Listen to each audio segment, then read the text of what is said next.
अगर तुमने ये किया तो हमारे दरमियान सब खत्म हो जाएगा। अच्छा, तुम इस तरह करके तो जैसे खत्म नहीं कर रहे सब। अमैल, बात सुनो मेरी, जज्बाती होकर कोई फैसला मत करो। क्या तुम्हें लगता है ये वक्त इस सब के लिए ठीक है? हमारी सूरत हाल वाज़े है, ये हालात इस सब के लिए मुनासिब नहीं है। मसला भी यही है, मुनासिब तुम्हारे लिए कभी होगा ही नहीं। अब सब समझ आ रहा है मुझे, समझ आ रहा है कि तुम मुझे और अब मेरे बच्चे को क्यों अपना नहीं रहे। पहले बहाना था पैसों का, जब पैसे हैं और दूर जा सकते हैं, लेकिन फिर भी।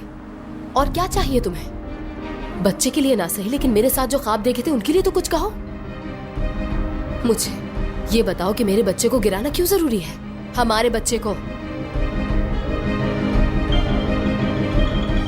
देखो, तुम सब कुछ खतरे में डाल रही हो। इस सब के लिए हमारे पास बहुत वक्त है। अभी हमें बहुत कुछ क्या कह रही हूँ? सब कुछ बेहतर हो जाएगा, बहुत ज्यादा पैसे कमा लेंगे। मैं ऐसा महसूस नहीं करती।